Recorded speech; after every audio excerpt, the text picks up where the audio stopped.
Donald Trump just threatened to choke off federal funding to New York City if voters elect the wrong mayor. But this isn't about one election anymore. It's about whether a president can use America's wallet to punish political opposition. This is Zohran Mamdani versus Donald Trump, the battle for New York's soul. On 60 Minutes, Trump didn't even try to hide it. He told Norah O'Donnell that if Mamdani wins, it's going to be hard for me, as the president, to give a lot of money to New York. He called Mamdani a 100% communist lunatic and claimed federal aid would be wasted under his leadership. This is no empty threat. Federal funding makes up billions of dollars in New York's budget, from public housing to hospitals to schools. Trump is saying, vote how I want, or your city starves. But here's the danger. Presidents don't own taxpayer dollars. The Constitution doesn't give any president the power to punish entire cities for how they vote. Legal experts warn this isn't just corruption, it's authoritarian blackmail. Mamdani's rise has been nothing short of historic.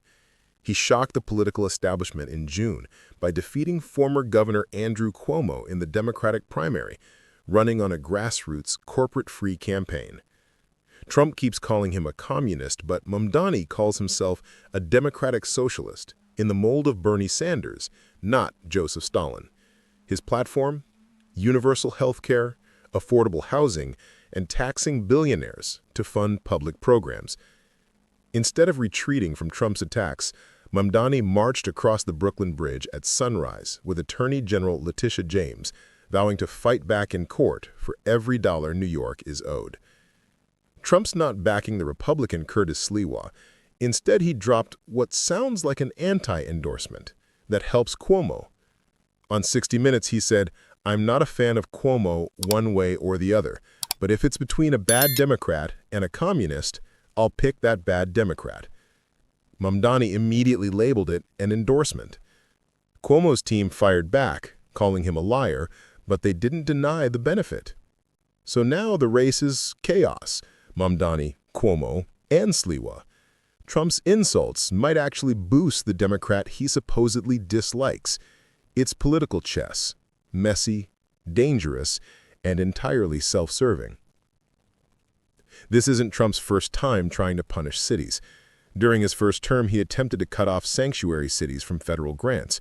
Courts struck it down as unconstitutional. Experts say this New York threat will meet the same fate. Letitia James is already preparing. She sued Trump before and is ready to do it again, standing beside Mamdani and promising to fight for every dollar New Yorkers pay in taxes. If Mamdani wins, expect legal warfare on day one. Trump moves to restrict funds, James files injunctions, and the courts decide if a president can weaponize federal money against his own citizens. This election stopped being about New York the moment Trump made that threat. It's now a national stress test for democracy itself. Three possible futures. Mamdani wins, Trump retaliates and courts block him. Democracy holds. Cuomo wins, Trump claims victory, the precedent goes unchallenged. Sliwa upsets, and the question never gets answered. But the real issue is bigger. If presidents can choke off funding to punish cities, local democracy dies. Whether you agree with Mamdani or not, this fight is about protecting the constitutional line between federal power and local freedom.